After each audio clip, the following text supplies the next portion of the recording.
Moi, mä oon Juha ja tämän päivän aiheena on miksi spirituaalisuus on tabu.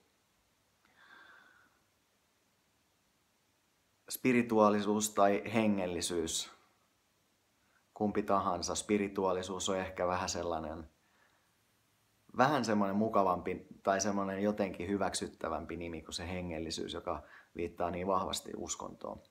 Tää tuli mieleen tää aihe, kun juttelin eilen yhden läheiseni kanssa, kerroin valaistumiskokemuksestani ja reaktiot oli paljon puhuvia. Ja siitä syntyi sitten tämä aihe. Ja niin. Ja onko se? Onko se tabu nykypäivänä? Ainakin itsellä on hyvin vahvasti semmoinen fiilis, koska se on myös itselle ollut sellainen, että on suhtautunut aikaisemmin koko elämän melkein niin kuin uskovaisiin ihmisiin tietyllä tavalla. Ajatellut jotenkin, että niillä on niin kuin pakko olla joku niin kuin aivoissa, joku mennyt vinksi vonksi jotenkin niin kuin kolahtanut, kun katsoo heidän niin kuin sitä habitusta ja ilmet, kun he puhuu jostain Jeesusjutuista tai mistä tahansa, niin ne on niin näyttää, että ne on niin vahvasti jotenkin siinä uskossa ja tilassa, että siihen ei niin kuin vaikuta tavallaan niin kuin mikään semmoinen järkiargumentti tai joku, kun on puhunut vaikka jonkun Jehovan todistajien kanssa, jotka tulee tarjoamaan Vartiotorni-lehteen. Ja on niin kuin suhtautunut sillä lailla vähän, että niillä ei ole ihan niin kuin kaikki kotona. Ja nyt tilanne on kääntynyt päinvastoin varmaankin, että kun katsoo jotain mun videoita tai mä puhun jollekin, niin mä en tiedä, tuleeko samanlaisia vaikutuksia, voi olla. Vaikka mä en kyllä niin kuin koe olevani millään tavalla itse uskossa. Itse asiassa mä en niin kuin usko enää mihinkään. Mä oon niin kuin hetkestä, tai siis on väärin sanoa, että mä en uskoisi mihinkään. Et pakosti niitä tulee erilaisia uskomuksia koko ajan, mutta mulla on niin kuin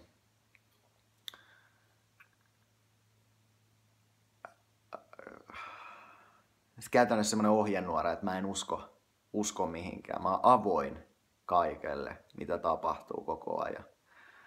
Ja mä oon avoin sille, että joku valaistumiskokemus tai joku osoittautuu, että ei vitsi, että se olikin ihan jotenkin, mä menin sekaisin tai jotain ja nyt on paluu normaaliin olomuotoon. Ja mä en niinku koe henkisesti olevani mitenkään merkittävästi sillä erilainen, ettenkö mä pystyisi toimimaan normaalisti arkipäiväisissä asioissa. Et mä, niin jos miettii, miten mun elämänpolku on johtanut tähän, että mä hihuloin täällä ja puhun jostain meditaatiosta ja valaistumisesta, niin se on aika paljon vettä virrannut. Eli mä olin armeijassa 8 vuotta, opiskelija, oli töissä siellä ja turvallisuusalalla sen jälkeen. Ja sitä ennenkin kävi kaikki lukiot ja systeemit niin kuin ihan kunnon pojan kuuluukin. Ja sitten pikkuhiljaa mä lähdin yrittäjäksi, internetyrittäjäksi, siinäkään ei niin kuin mitään sen kummempaa. Ja sitten pikkuhiljaa vaan matka ja tie vei tähän tilanteeseen. Mutta mä koen, että se tietysti sitä ei voi itse antaa sellaista arvioa, mikä sitten ulkopuoli antaa, mutta koen itse olevani järjessäni. Mutta Se, mikä on merkittävästi muuttunut itsessä, niin se ymmärrys, totaalinen ymmärrys uskovaisia kohtaan.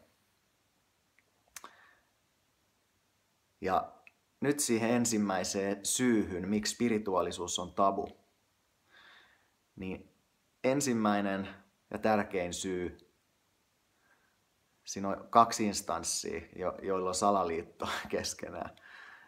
Mutta 1, uskonnot on pilannut hengellisyyden ja spirituaalisuuden. Eli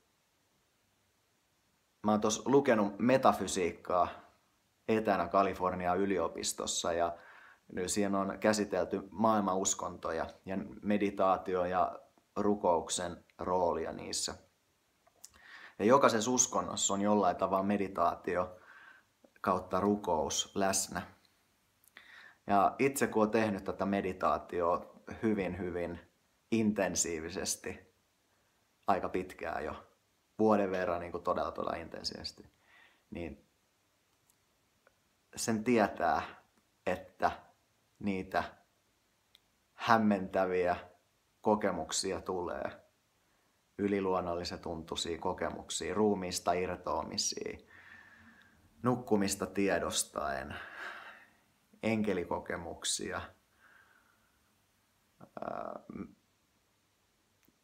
vaikka sun mitä, synkronisaatioa. Ja näitä kokemuksia tulee. Ja uskonnot on härskisti hyödyntänyt näitä hengellisiä kokemuksia. Esimerkiksi, tämä nyt on semmoinen extreme esimerkki, mutta katsoin tuossa yhden dokumentin esimerkiksi skientologeista. Ja siellä niin kun systemaattisesti käytetään just tätä meditatiivista matkaa ihmisille ja sitten yhtäkkiä yhdistetään ne meditaatiosta tulevat kokemukset niihin johonkin hölynpölyjuttuihin. Tai vaikea niitä kaikkia, tai mitään tuomita hölynpölyksi sinänsä. Mutta itselle ne tuntuu hölynpölyltä, kun ei niistä ole mitään kokemusta. Mutta se on helppo ymmärtää, kun ihminen menee jonkun uskonnon pariin ja tekee meditaatiota tai rukousta siellä ja tulee tämmöisiä niin kuin hämmentäviä kokemuksia, niin se yhdistetään siihen uskontoon, että se on sen uskonnon ansiota.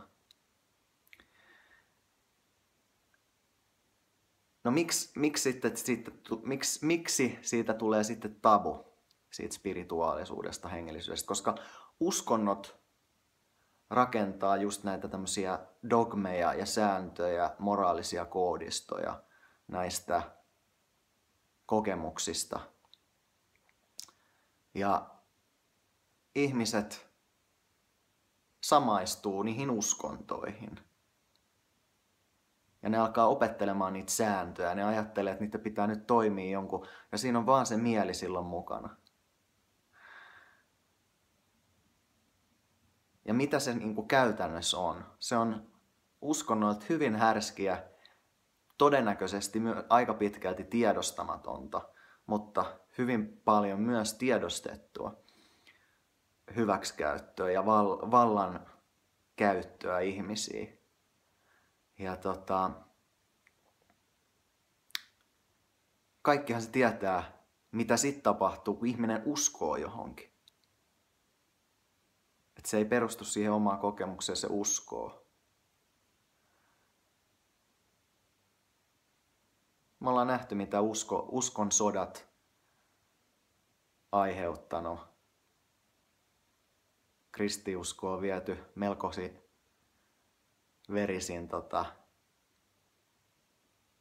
verisin kaavuin tuolla ympäri maailmaa. Islamin uskoon liittyvät terroristiattentaatit. Siitä tulee erimielisyyksiä.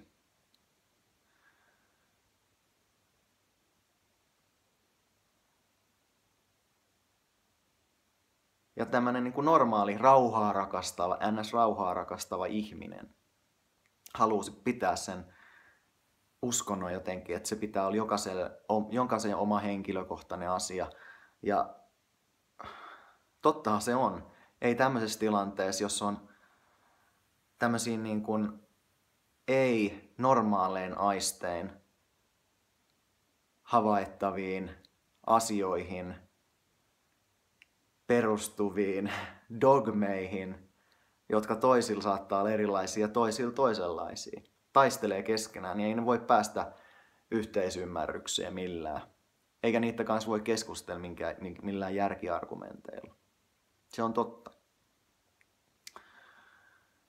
Ja siihen spirituaalisuuteen, meditatiiviseen matkaan liittyy hyvin paljon sudenkuoppia. Siihen hommaan kun lähtee, niin se tärkein asia on se, että koko ajan pitää muistaa, että ei ala uskomaan missään vaiheessa mihinkään. Sitä mä oon ainakin pitänyt oman ohjenuorani.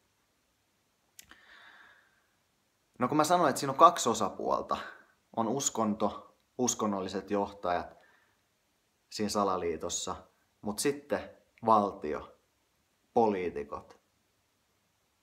Ja sanoi edelleen, että ei ole mistään kysymys välttämättä, en sulje pois mahdollisuutta.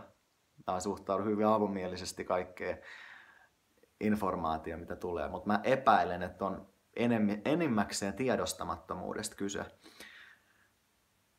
Niin on yhteiskunta, politiikka, valtiot on rakentanut tällaisen niin kuin toisen uskonnon. Eli tämän niin kuin, miten yhteiskunta pitää olla niin kuin järjestäytynyt ja vallanpitäjät pitää valita ja ihmistä pitää noudattaa siellä erilaisia sääntöjä ja lakeja. Ja sitten muodostetaan se ideaali, että tämmöinen, niin kuin, mikä on nykymaailmassa tämmöinen ideaali hyvin usein, niin tämmöinen niin kuin hyvin toimeen tuleva perhe, keskiluokkainen perhe, jolla on lapsia ja menestynyt ura, hyvin toimeen tuleva ja tämmöinen niin kuin 1-2 autoa. Ja tämmöinen niin kuin perusihminen, joka niin kuin on tietyllä rauhaa rakastava ja harmiton ja kuuliainen yhteiskunnan ihminen. On se niin kuin ideaali. Mä uskon, ettei hirveän moni allekirjoita. Enemmistö kuitenkin on jollain tavalla tähän, kun katsoo mitä tahansa televisio-ohjelmia, putouksia ja näitä, niin kyllä se tuntuu, että se palvelee tällaista niin kuin tietyn tyyppistä normatiivista ihmiskuvaa. Ja tässä tämän puolen salaliitossa on mukana kaikki niin kuin viihdeteollisuus, televisio, lehdet, uutisväline. Kaikki tietyllä tavalla syöttää sitä samaa ideaalia siitä rauhaa rakastavasta, demokraattisesta ihmisestä, suvaitsevasta, hyvin toimeentulevasta. Ja tämä asia ja semmoinen, joka on niin kuin hyvin tiedeorientoitunut. Uskotaan, mitä tiede kertoo ja käydään lääkärissä, rokotuksissa. niin kuin se, että niin kuin siihen, että järjen käyttö, logiikka ja tiedemaailma jotenkin istuu siihen. Ja siitä on muodostunut samanlainen uskonto kuin näistä uskonnoista. Eli ihmiset on ohjelmoitu. Pikkusia eri nyansseja, niin kuin uskonnoissakin ollaan, mutta käytännössä siihen tietynlaiseen samaan dramaturgiaan. Ja kaikki tämmöiset uskonnot ja muu uskonto pidetään erillään, valtio erillään. Ja kummallakin on sama agenda. Pitää ihmiset tiedostamattomassa tilassa. Koska se olisi ihan kauheata, jos ihmisten tietoisuus kasvaisi. Mä en tiedä, Sigmund Freud on varmasti monille tuttu, mutta myös varmaan monille myös tuttu on Jung, hänen oppilaansa, jonka tämä tutkimussuunta poikkesi Freudista sen verran, että jonkun verran. Hän tutki paljon tätä alitajuntaa ja totesi jotain, että 90% ihmisestä on alitajuntaa ja vaan se 10% on sitä tiedostettua tajuntaa. Ja voitte miettiä, koko maailma on 90% alitajunnan ohjaama. Ja sitten me noudatetaan näitä niin kun asioita, mitä meillä syötetään.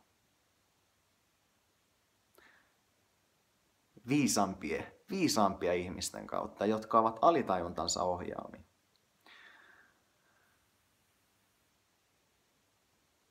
Mutta siis kummassakin puolessa, sekä yhteiskunnassa, poliitikkopuolella, valtiot ja sitten täällä uskontopuolella on kysymys uskosta.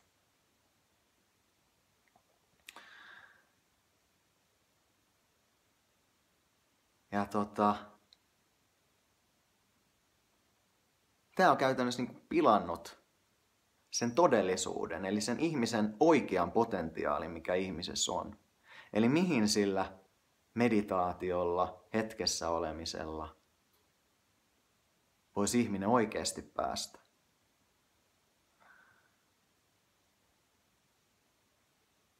Ja mä voin sanoa itse, että ei mitään tommosia jumaljuttuja tai muita ole olemassakaan.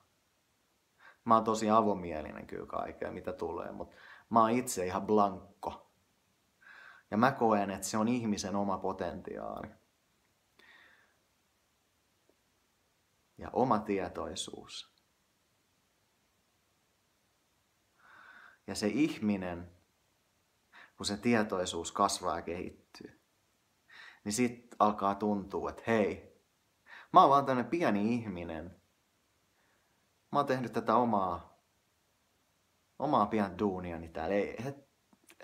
Ei tämmöiset jutut niinku voi millään tavalla olla jotenkin mun hanskas. Niin kuin se, että mä pystyisin vaikuttamaan ulkoisiin tapahtumiin. Että mä satun törmää jonkun just semmoisen tyypin kanssa, jota mä oon jotenkin hetkessä ajatellut tai jotain. Vaan siinä on pakko olla joku johdatus tai joku niinku jumalhahmo. Mut ei. Se on ihmisen oma potentiaali.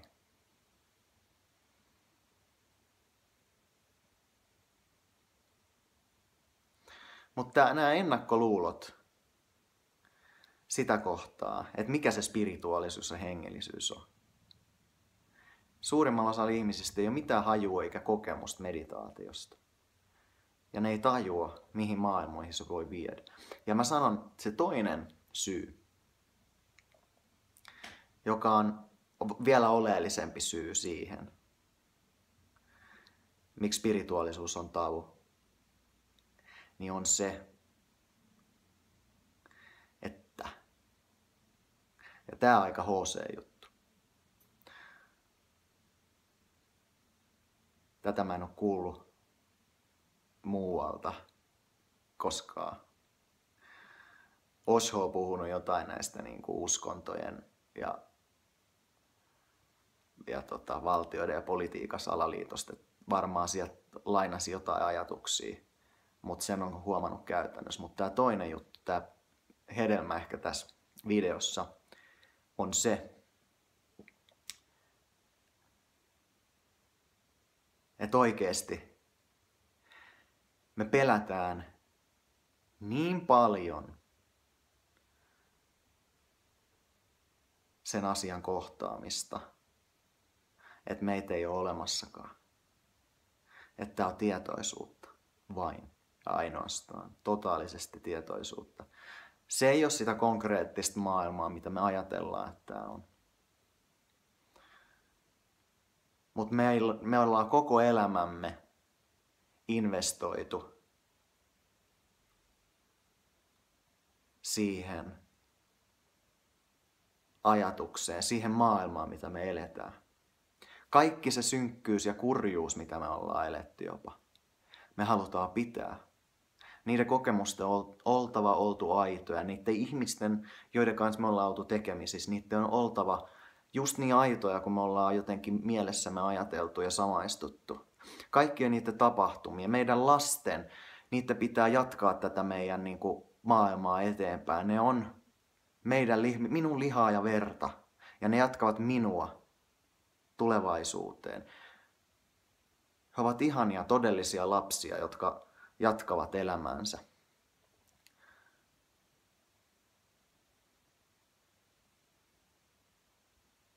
Se, että tämä kaikki olisi jotenkin vaan unta, että minä itse, mun omat ajatukset on unta, että nämä mun kokemukset on unta.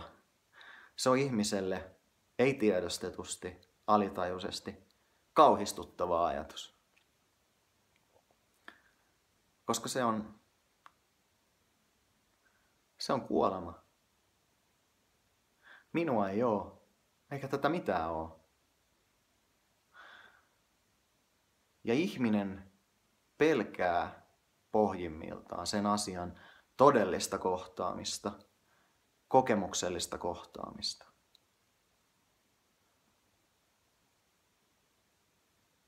Ja se, mikä on vielä huikeampi juttu, on se, että sitä tietoisuutta on vain yksi.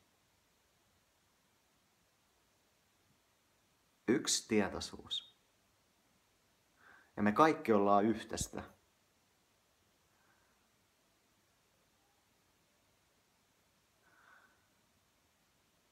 Ja mitä se tarkoittaa? Se tarkoittaa sitä, että kaikki tapahtumat, koko maailma, koko universumi on yhtä tietoisuutta. Sitä sinun tietoisuutta. Ei tätä sinun ajatusta, vaan sitä tietoisuutta, minkä sä voit meditaation avulla saavuttaa. Ja kun sä pääset oikeasti meditaatioon, sä tajuat, että sä olet se universumi, sä olet kaikki. Ei ole mitään sellaista, mitä tapahtuu tuolla sun ulkopuolella. Kaikki maailman tapahtumat, mitä sä kauhistelet, kun sä luet lehtiä, se on sinun tietoisuutta, se on sinun alitajuista maailmaa. Ja jos sä avaisit sen 90% alitajunnasta, niin sä ymmärtäisit sen. Et sä lue mitään lehteä, et sä lue mitään tapahtumia lehdestä, että joku natsi on potkassut kuoliaaksi jonkun aktivisti. Se on sinun omaa tietoisuutta. Tämä maailma on projektio sinusta itsestä. Ja tätä ihminen pelkää kuin ruttoa. Ja sen takia se haluaa pitää erillään, koska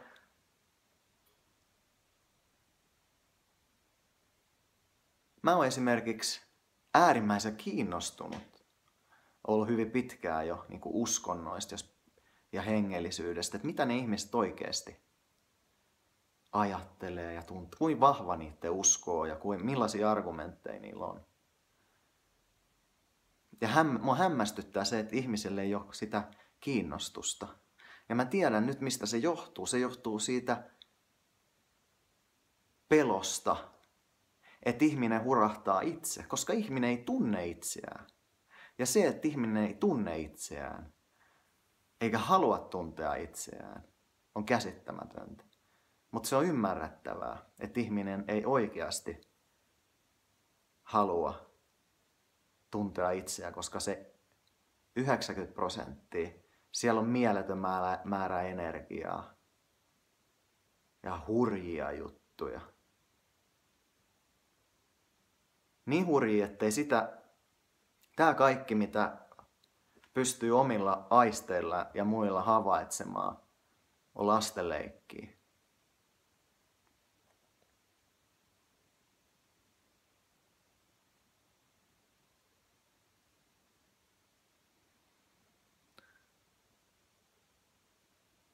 Mutta ihminen pelkää omaa itseään. Jos oikein katsoo tarkkaan, niin kuin vaikka jotain fiksuja tiedemiehiä, niin ne on tosi pelokkaita. Ne näyttää rohkeat, kun ne puhuu tosi niin kuin asiantuntevasti jopa ihmisen psykologiasta ja näistä niin kuin samoista spirituaalisuuteen liittyvistä asioista, mutta ne on tutkinut vain niitä ulkoisina objekteina. Ne ei ole käynyt sitä matkaa pohjaa saakka itsensä kanssa, koska se pohjaa saakka kulkeminen on aika huikea, pelottava juttu.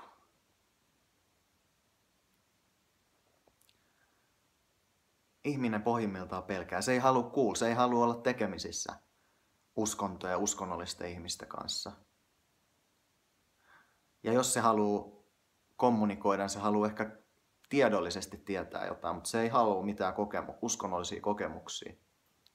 Miksei?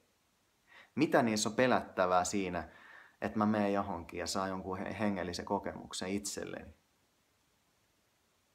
Koska ihminen ei tunne itseä. Ihminen pelkää, että mä hypnotisoidun ja musta tulee samanlainen hihhuli. Ja sitten tietysti, kun koko maailma enemmistö, 90% vähintään maailman ihmisistä on se alitajunnan osa. On vain pieni osa, jotka oikeasti tuntee itsensä. Koska enemmistö on niitä, jotka ei tunne itseään. Niin se tuntuu tutulta ja turvalliselta ja kivaat, koska enemmistöltä tulee tätä faktaa tiedeasioista ja muista, niin siihen voi luottaa. Kyllä niihin vallanpitäjiin voi luottaa, se on enemmistövalinnoja. Nyt ne on jotenkin, kun ne on tässä media ja kaikki niin kuin nostaa ne tällainen, niin kaikki tämä rakennelmat ja järjestelmät on jollain tavalla järkeviä, niihin luotetaan. Ja sitten eletään siinä. Tuli semmoinen hauska anekdootti tosi yksi päivä mieleen siitä tästä, että minkä takia itse on esimerkiksi tätä, tai millaista tämä on puhua jostain meditaatiosta ja valaistumisesta ihmiselle, joka ei sitä ole tehnyt ja elää tavallaan sitä normaalia elämää. Ja mun on helppo sen takia puhua, kun mä oon ollut samassa tilanteessa itse, että mä en ole millään tavalla minkä asioiden yläpuolella, mä ymmärrän se asia. Mutta tuli anekdootti ja vertaus semmoiseen marsuun, joka on jossain häkissä, oravan pyörässä. Ja sitten sieltä tulee toinen marsu sieltä häkin ulkopuolelta ja avaa, että hei, täällä olisi tämmönen vapaus. Tuus kattoo, täällä on aika makeeta. Täällä saa syödä niin paljon kuin haluaa. Et tuu nyt ihmeessä. Ja mitä se marsu siellä oravan pyörässä tekee? Se vaan juoksee ja ei edes vilkaise jotain. Mulla ei ole aikaa, kun tää orava pyörää, mun pitää pyörittää. Sitten kun mä tätä pyöritän, niin kohta mä saan ruokaa tuolta. Ja mun pitää ruokkia lapset ja kaikki.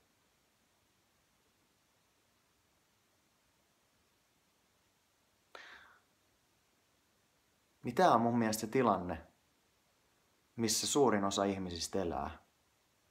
Ne elää sitä hämmentävää pienen toravapyörää. Ja vapaus olisi niin lähellä. Ei tarvis kuin lopettaa sinne ulospäin katsominen ja katsoa sisään. Mutta lopuksi haluan vaan sanoa sen,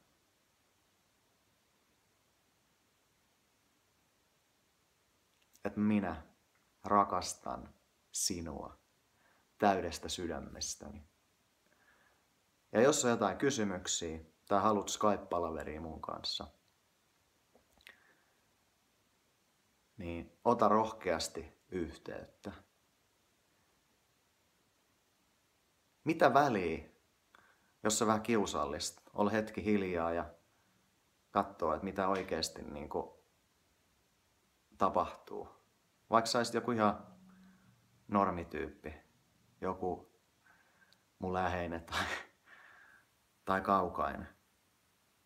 Ei ole mitään väliä. Mä en ole mikään Jeesus, todellakaan. Täysin normityyppi. Ehkä vähän crazyksi mennyt jollain tavalla. Mutta en sillä lailla oikeesti. Sillä lailla, kun varmasti jokainen on välillä crazy jossain elämäsvaiheessa niin kuin hyvällä tavalla. Mutta mä mielelläni puhun näistä ja mielelläni kuulen, jos jollain jotain argumentteja tai haluaa jollain tavalla pistää vastaväitettä, että ei se nyt noin ole se juttu. Että perusteles nyt ja onko se nyt oikeasti jotenkin noin vahvoilla noista asioista ja mielipiteistä. Mutta mä sanon, että mä tunnen helvetin hyvin itseni. Ja mä oon valmis ihan kenen kanssa tahansa tässä maailmassa keskustelemaan mistä tahansa asiasta. Ja jos mä oon jotenkin jossain asiassa väärässä tai jotain, se on fine. Enkä mä halua edes millään tavalla yrittää opettaa tai laittaa jotain omaa dogmia jollekin tai moraalisäännöstöä. Se mikä mun purpose ja tarkoitus näillä videoilla, minkä takia mä vaahtoon näistä asioista, niin se mikä on se tarkoitus, niin on se, että kun mä tiedän sen potentiaalin, mikä siinä normielämässä, miten se normielämä on mahdollista ja nostaa, vaikka olisi kuin onnellisen olone ja tuntune, koska mäkin olen ollut. Mulla on ollut niinku hyviä juttuja elämässä ja ei ollut mitään hätää. Enkä mä oon kokenut, että mä tarviin jotain uskonnollista tai hengellistä osa-aluetta elämääni. Ja meditaatio on vaan niinku alkanut kiinnostaa, mut se vaan niinku, sitä ei voi harrastaa, meditaatio ei voi harrastaa, se ei voi olla semmoista kuin joku mindfulness, vaan koulutus, että joo, että mä pystyn tekemään työtäni paremmin. Voi ajatella, että sitä voi tehdä niin. Ja voi ajatella, että siinä meditaatiossa saa vaan jotain sisäistä rauhaa. Että se on tällainen niin kuin länsimainen niin kuin normaali kuvio tukeva. Mutta siihen kyllä liittyy se spirituaalinen matka. Sille ei vaan voi mitään, koska se on niin kuin totta. Se on luonnollista. Se tapahtuu. Ja mä voin sanoa, että mä oon itse niin tolkun ihminen omasta mielestäni. Et mä en niin kuin ala uskomaan mihinkään hölmöilyihin tosta vaan. Ja mä en tosiaankaan ajattele tällä hetkellä uskovani johonkin. Mutta mä oon erittäin avomielinen kaikille kokemuksille. Ja se esimerkiksi intuitio, joka on semmoinen niin kuin aisti, mitä me ei niin kuin nykymaailmassa niin kuin ei vaan käytetä, koska me luotetaan näihin haju, näkö, kuulo, tunto, maku, konkreettisiin aisteihin, joilla tehdään kivekovaa tiedettä. Ja se intuitio jää niin kuin semmoiseksi, että se toimii jotenkin vahingossa, se ei ole niin kuin meidän hallinnassa. Ja se intuitio, sixth sense, se on semmoinen juttu, että kun se alkaa vörkkimään, sit kun meditoi ja alkaa kolmas silmä avautua ja alkaa näkee paljon enemmän asioita, mitä normaali tilas näkee, niin siinä vaiheessa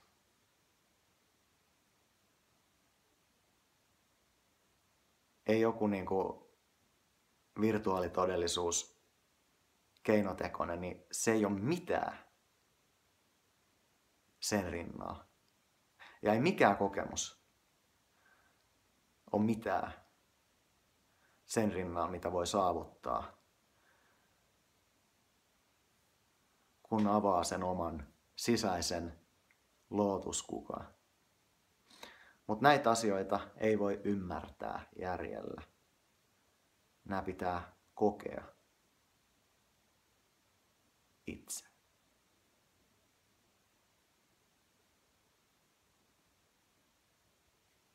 Namaste.